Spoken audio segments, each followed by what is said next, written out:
What is culture? Culture are the values, beliefs, and material objects that together form a people's way of life. Now, culture can be broken down into non material culture and material culture. Non material culture is intangible human creations. They're concepts, they're things like altruism or Zen. Material culture is tangible creations. What is society? Society is people who interact in a defined territory and share culture. Culture shapes what we do, it helps form our personalities, and it's really what we often refer to as quote unquote human nature. Because we tend to think of our own way of life as natural, we often experience culture shock when traveling. And culture shock is that disorientation you feel when you're experiencing a very unfamiliar way of life. Most living creatures are guided by their biological programming. They have no control over that, and that's called instinct. Humans, however, we rely on culture rather than instinct in order to ensure our survival.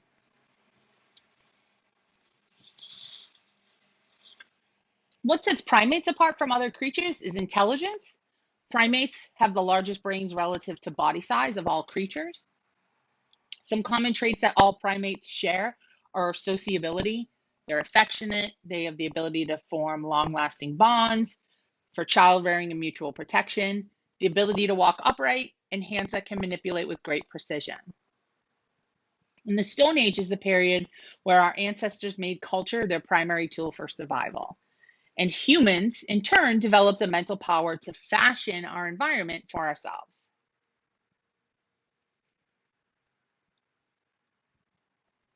So, again, culture is a shared way of life. Society is an organized interaction of people who typically live in a nation or some other specific territory. And then a nation is a political entity and a territory, and it has designated borders. How many cultures are there? Well, that's really difficult to assess, right? But the best way to do so is to maybe think about how many languages there are. Here in the US, right, which has its own culture, there's 350 plus languages spoken, and almost half are native languages. Globally, there's about 7,000 languages. Now, the number of languages around the world that are being spoken is declining. So, what are the components of culture? We're going to talk about symbols, language, values and beliefs, and norms. So when we think about something like the American flag, this is a symbol, right? And what does it stand for to us? When we see this, what do we think? What does it mean? Humans transform our world into symbols, and a symbol is anything that carries a particular meaning recognized by those who share the culture. Now, we're so dependent on our culture symbols that we take them for granted and we don't even think of them as being symbols. Um, we mostly become aware of this if someone uses that in a non-traditional or unconventional way. So if you think about something like, flying the flag upside down or burning the flag, right? That's when we really sort of are like, oh, the flag actually really means something. So part of culture shock is that we're somewhere where we can't read meaning into our surroundings. We don't really understand the symbols. And travelers do this when they inflict their own culture upon the people that live and reside in the place that they're visiting.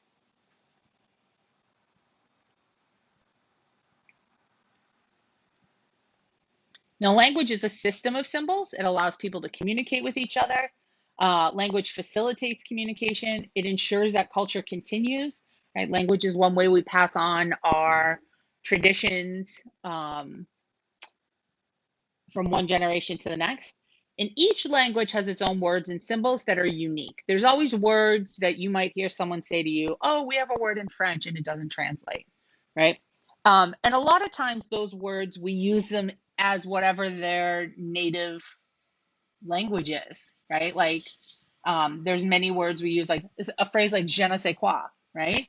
That's a French phrase, and that's how we use it. Now, the Sapir-Whorf thesis says people perceive the world through the cultural lens of language. right? So language is a system of symbols that allow us to communicate with one another. And here we can see the English word read in 12 languages, right? And obviously there's the one we recognize, and some of you might recognize some of these other, might recognize the word read in other languages. So when we think about language in a global perspective, right? Here's first or second language speakers across the world, right? You can see that Mandarin Chinese is the largest primary language. You might think it's English, but it's not. Followed by Spanish, followed by English. But if you look, you can see so many more people speak English because many people speak English as a second language, right? So if you were to go to Europe or to some other place in the world, it's actually very common for people to speak more than one language. Now, values are culturally defined standards. Those standards tell us like what's desirable, what's beautiful, what's good. And they're sort of these broad guidelines for how we live. And they underlie beliefs, which are specific statements we hold to be true. So values are sort of these abstract ideas of goodness, and beliefs are particular matters people hold to be true or false. Now, the US has some unique values, or values that are specific to us, I guess, right? So one is we believe in equal opportunity here. Everybody has the same opportunities, supposedly. Okay. We don't believe in equality of outcome. Everyone gets the same things. Everyone has the same opportunities. We really encourage competition here, right? And we believe that what you get and how you're rewarded reflects your merit. So we believe in achievement and success. We also believe in material comfort, right? Making money and enjoying what you buy. We're a culture that really values activity and work, right? So Americans are often bragging about how hard they worked or how they came to work when they were sick, right? Whereas in other cultures, work serves a very specific purpose. And that purpose is to like allow you to live. Okay. We value things that are practical and efficient. We value progress, science, democracy and free enterprise, freedom, and unfortunately, a lot of racism and group superiority. We value men over women, white people over people of color, rich people over poor people. And sometimes our values are in conflict with each other, right? So certainly racism is really in conflict with most of these other values.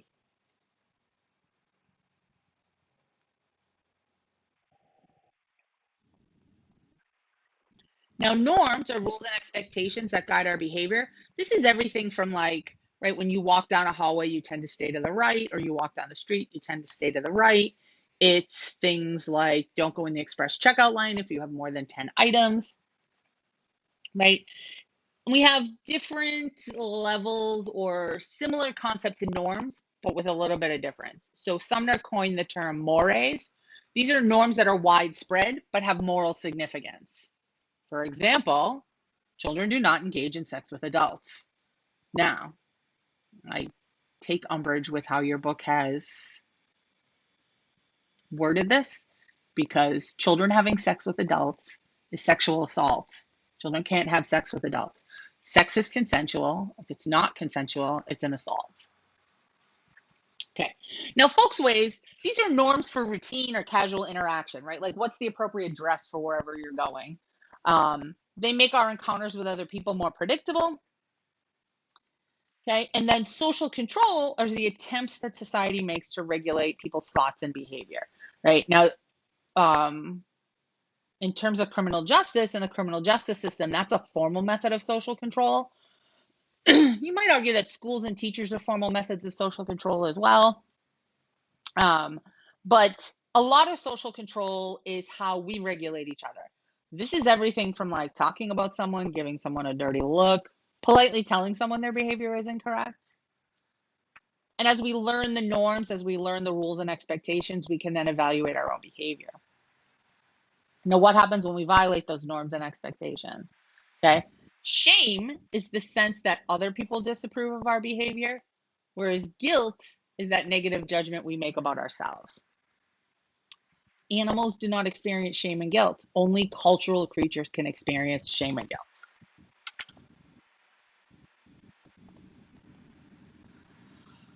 Now we've got this ideal culture, right? I think if you think about American ideals, right?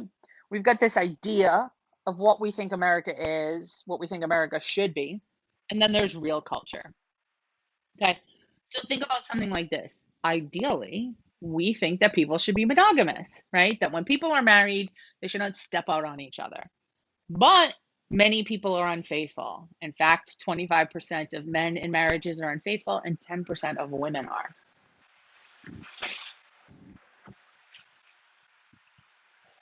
Now, how does technology shape culture? It's easy to think about technology in terms of like electronics, but technology are tools. Okay. So every culture has artifacts, tangible human creations, and those artifacts reflect our underlying cultural values. So think about, right, Americans, we really value our independence.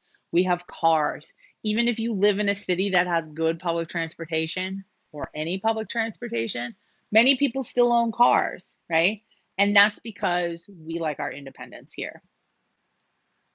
Material culture also reflects our level of technology, right? So if you were to think about how technologically advanced we are, when I was your age and I was in college, you went to class, nobody had a personal computer. We just had computer labs where you could go and like type stuff up. And your teacher lectured and probably didn't write anything on the board, and you had to just get everything down. There were no PowerPoints, there was no recorded lecture for you. I'm sorry, I did take a class that they did record it, but it was like literally a cassette tape, and you could go to a lab if you missed class and you could listen to the recording of it. But nothing like this. Okay. So there are historical changes we can see in our culture caused by new technology. So how does something like a smartphone, which you guys have probably always had or known about or seen, even if you didn't have one, your parents had one, right? How has that changed things? So you guys probably like share your location with a bunch of people, probably your parents. You might be able to see your parents' location, right? When I was a kid, you would just tell your parents where you were going. Okay. They might call your friends' parents and make sure you're really there. But like if we went to the park, there was no way for anyone to get in touch with us unless they came down to the park to get us. There's no tracking your children. Now we see how technology changes things over these four periods. And the first is hunting and gathering. This is the oldest, most basic way of life. We use tools to hunt animals, and then we gather vegetation, right? So like fruits, vegetables, berries, leaves. Very few societies today are hunting and gathering societies. It's usually small societies, a small group of people, they're nomadic, and they move on after they deplete an area. In these societies, the two sexes have rough parity. There's few formal leaders, but they're also very vulnerable to forces of nature. There's few ways to deal with accidents or disease, and it's very common for people to die in childhood. Now, horticulture and pastoralism, horticulture is how we use hand tools to raise our own crops, right? Like planting, I guess the equivalent of like planting a garden today. This means there's permanent settlements, right? Because if I'm tending to crops, this is my land, my permanent settlement where I'm going to stay. And then pastoralism is domesticating animals. Now, these societies become a little more unequal because some families have more and those become the ruling elites. There's still little control over nature. People often believe the world's inhabited by spirits. And these societies tend to view God as the creator of the world. We see this even in terms like pastoralism, right? Pastor, the view of God as a shepherd.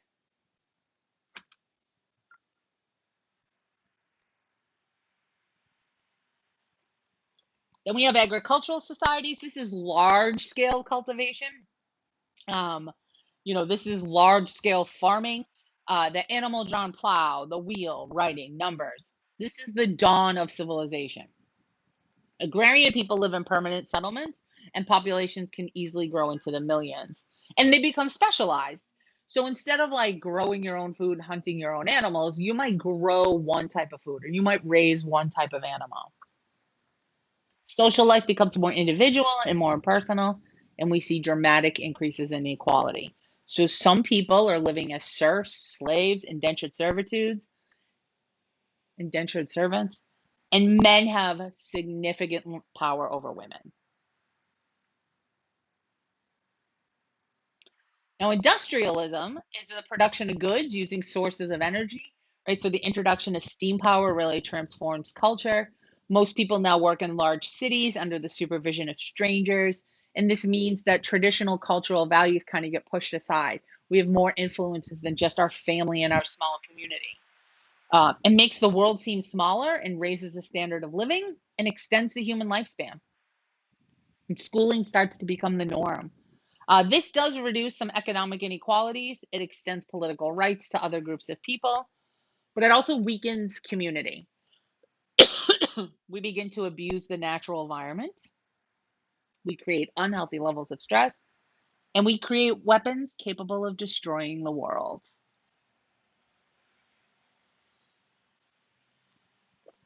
Now, today we're really in like an information age.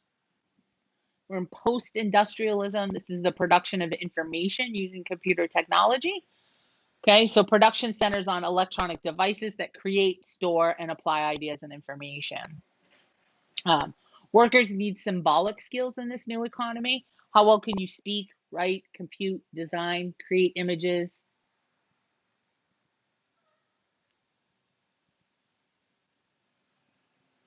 Now, when we think about high income nations, the US is the most diverse, okay? And Japan is very monocultural. Japan is like 90 something percent ethnic Japanese. So, this is a concept I'm not sure if you guys are familiar with. I feel like people don't talk about this as much anymore, but there's high culture and there's popular culture or pop culture. High culture are things that fancy rich people do, right? It distinguishes society's elites. So here we have King Charles when he was a young man playing polo, right? Most of us probably don't play polo. Most of us probably don't know even know how to ride a horse. Okay. Then you have popular culture. This what's popular today. Think about stuff that's on TikTok is popular culture, right? Getting your fancy drink at Starbucks is popular culture. What are you watching on Netflix? That's popular culture. Now you have your large culture, right? And then you have subcultures. And you guys all belong to many subcultures. These are cultural patterns that set some group of people apart. This could be you're a dancer. It could be you're an athlete. It could be you're a member of the Lions Club, right? Or a Shriner. Almost everyone participates in many subcultures. It could be your religion. If you're you know, first generation, second generation immigrant, your family's culture, home culture, original culture might play a very strong role in your life in a different way than it does for other folks. Okay. Now, sometimes ethnicity, religion, these are big parts of culture and subcultures, set people apart, right? And they cause like rifts among people. And we're all sort of taught that the US is a melting pot, right? People come here from all over the world and we kind of mix everything up and then we come up with our own American culture. Do you think that's accurate? Or do we expect people to come here and assimilate into our culture? There's probably some pieces of both. So subcultures involve not just differences, but hierarchy amongst those differences, right? And the dominant cultures are going to be the patterns that are favored by people with more power.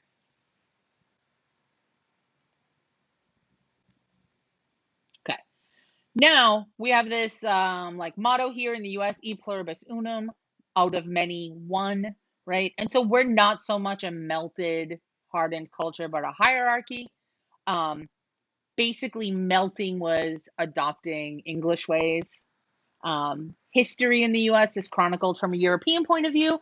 There's a lot of stuff we learn in US history that is wildly inaccurate. Most of what you learned about Thanksgiving is wrong and inaccurate. Um, we really told the story from a point of view that benefits white men. Okay. And then there's the whole parts of history we didn't even learn. No one even told us. Right. So, for instance, you're taught that Columbus was trying to go to India, right, to get spices.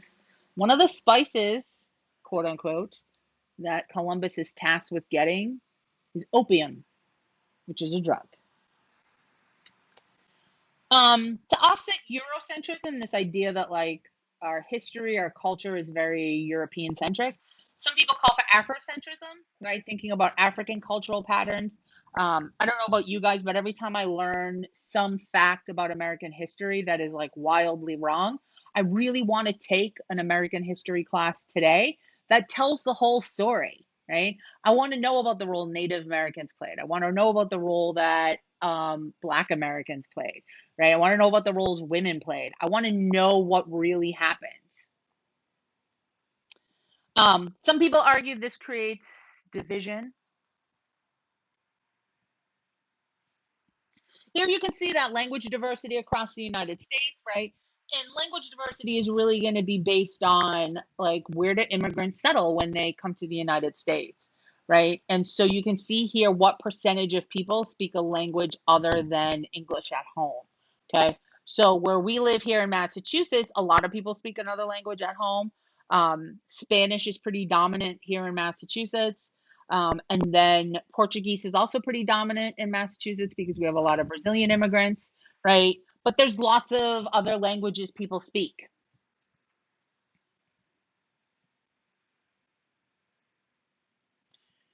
Now we got dominant cultures, but then we have countercultures. Okay, these are patterns that strongly oppose those that are the main patterns in society. This is often linked to youth culture. So if you think about the '60s, right? You know, peace, love, rock and roll. Sex, drugs, and rock and roll. Right? The hippie culture is a counterculture, and the hippies are all boomers now. So it's kind of funny to think of them as having been like the counterculture at one point. Now, changing one dimension of our culture usually sparks changes in others, right? You guys will start to see as you get older things that will change rapidly in your lifetime. So, probably in the last 20 years, right, we have in Massachusetts in particular, but in other places in the country and across the country, we've legalized marijuana. We have legalized gay marriage. These are things like gay marriage and talking about being gay or being out were things people did not do or very few people did when I was young. Gay marriage didn't exist. Like that just wasn't an option for you. Okay. Things often move faster too. So, material culture, and by the way, I updated some very old slides. So this says test tube babies. That's in vitro fertilization. But when I was younger, they were called test tube babies. Okay. Our ability to create human life outside the human body has moved faster than our non-material culture, our ideas about parenthood. Okay. And so while this is pretty commonplace now, it was like, and surrogacy was like fringe stuff. We call this inability to keep up cultural lag. This means that some elements of culture change faster than others.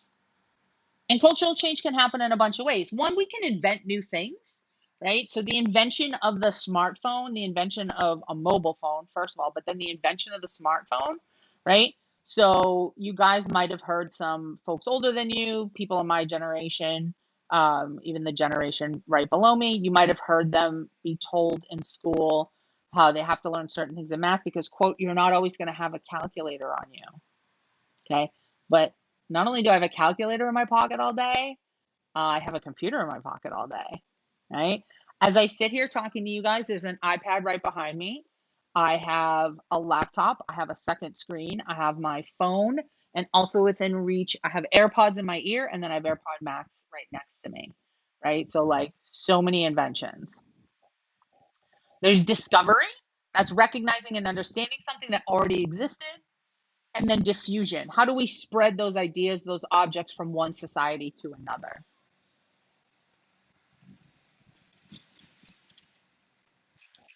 Um, some surveys they've done where they look at, like, they compared college freshmen in 1969 with college freshmen in 2019, and they asked them, like, what do you like, what are your goals, right? Your life objectives. Okay. So in 1969, right, people were saying, a lot of people said they wanted to develop a meaningful philosophy of life by going to college, right? In 2019, that's still a big priority, but it's much lower. In 1969, people's objective was raising a family. Those numbers are about the same, although notice for women that it has dropped, that it's become less of a priority for women. And being well off financially, look at how much that has skyrocketed, right? A lot of people, when I ask them why they're here in college, it's to get a degree, to get a good job, which means to get money.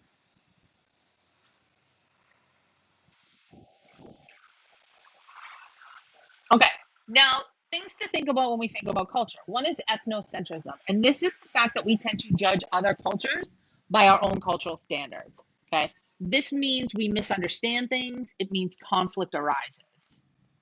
Cultural relativism is trying to judge or evaluate a culture by that culture's own standards. Okay. We have to understand other cultures if we want to be successful in the global economy. Okay. So Chevy made a car called the Nova, I think back in the 70s, right? And it was not successful in other parts of the world, and especially in the Spanish speaking world. And why? Because Nova means no go. And you're not going to buy a car whose name is no go. Now, one thing to think about then is if the behavior is the norm somewhere, does that mean no behavior can be wrong and everything is equally right?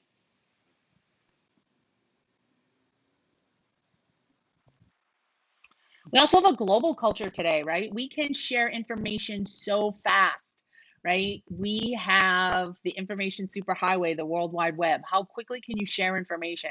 Can you get access to information? Your ability to talk to people across the world. When I was in college, nobody had cell phones, everyone had a landline. And if you wanted to call somebody long distance, which by the way would have even mean like here in Massachusetts, it would mean probably outside of like 95, 128. But certainly if I wanted to call somebody, I went to college in Providence, Rhode Island. Okay. And so when I called home to my parents, that was a long distance call. It cost money per minute, it was expensive.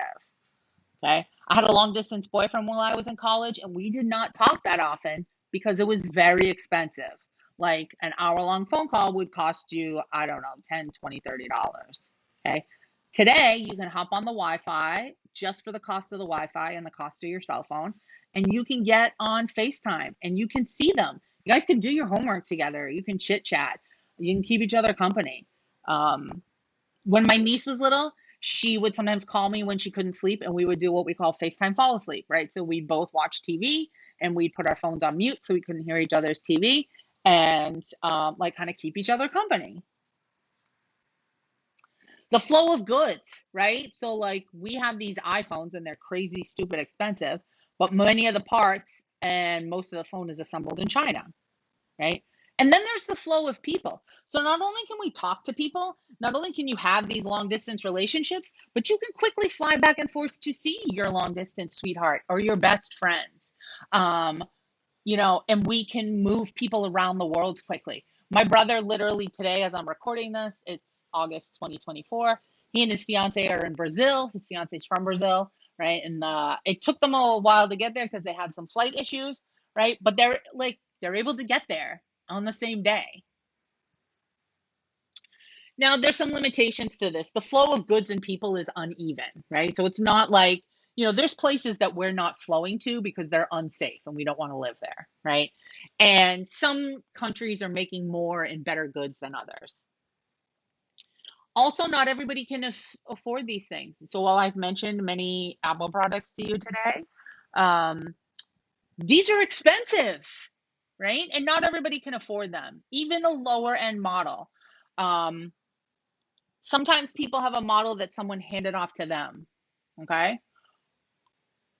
And while many cultural elements spread throughout the world, people don't always attach the same meaning to them, right? Like sometimes things are popular and sometimes they're not. Right now, Korean skincare is having a big moment on TikTok and here in the US, right? And people are super into like these Korean skincare products.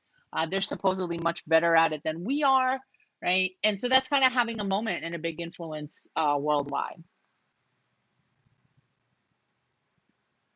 Okay, so now we're going to come back to, remember our paradigms. We have structural, functional paradigm, social conflict theory, and then we also have symbolic interaction, but we're going to look at two other theories here. So let's think about culture from these perspectives. So remember the structural, functional paradigm is talking about what purpose, what function does something serve. So what purpose or function does culture serve? Culture helps us meet our human needs, right? These values direct our life. They give meaning. They bond people together, right? If you come back to that idea of those subcultures, smaller groups you belong to that subscribe to most of the larger culture, but have some pieces that are a little bit different, these are probably groups you're bonded to, right? Like, have you been dancing with the same group of people for 10, 12 years, right? You're bonded to those people. And there's cultural universals part of every culture. Every culture has jokes. Every culture has a concept of family. Every culture has some type of funeral rite, although they're wildly different sometimes. Now, this perspective is interesting, but of course, it's going to overlook diversity and really downplay the importance of change.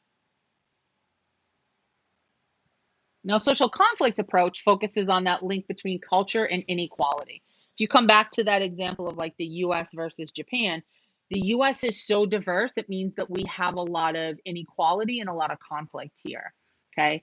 In Japan, people mostly have the same values because it's like 90 plus something percent ethnic Japanese.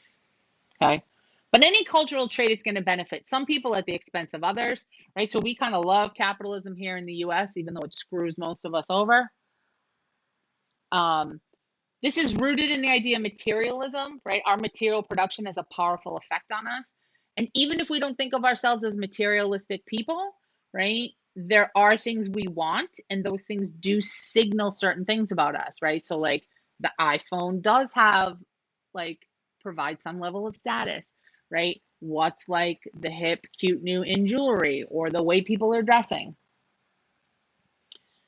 Now, criticism of this viewpoint is that by stressing the fact that culture can be divisive, it really also understates then the fact that there are many things that as Americans we do have in common.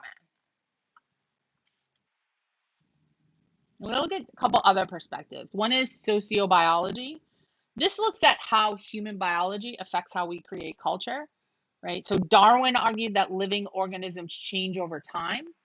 Darwin says all living things reproduce. That blueprint for reproduction is in our genes.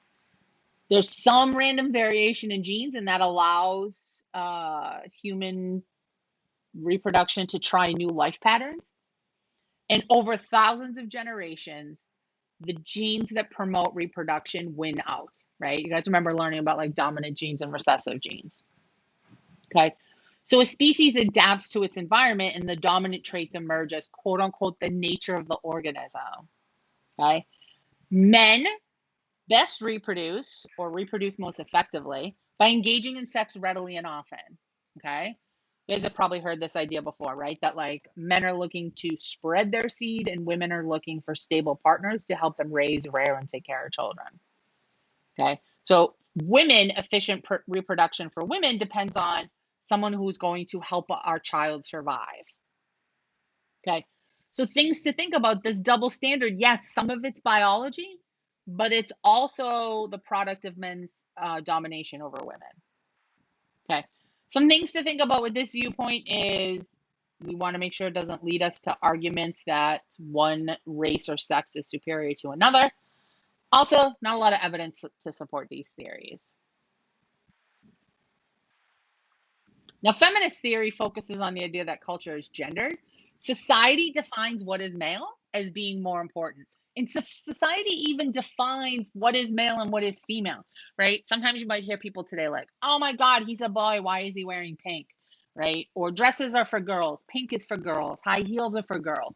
Those are all things that used to be for boys. Blue used to be the color for girls and pink was the color for boys. High heels were first invented for men and men wore dresses. Okay, so what we consider a male and female in terms of like what's masculine, what's feminine, right? But we have been in a very long-term pattern of men being considered more important. And then this is just a little bit of a summary of that.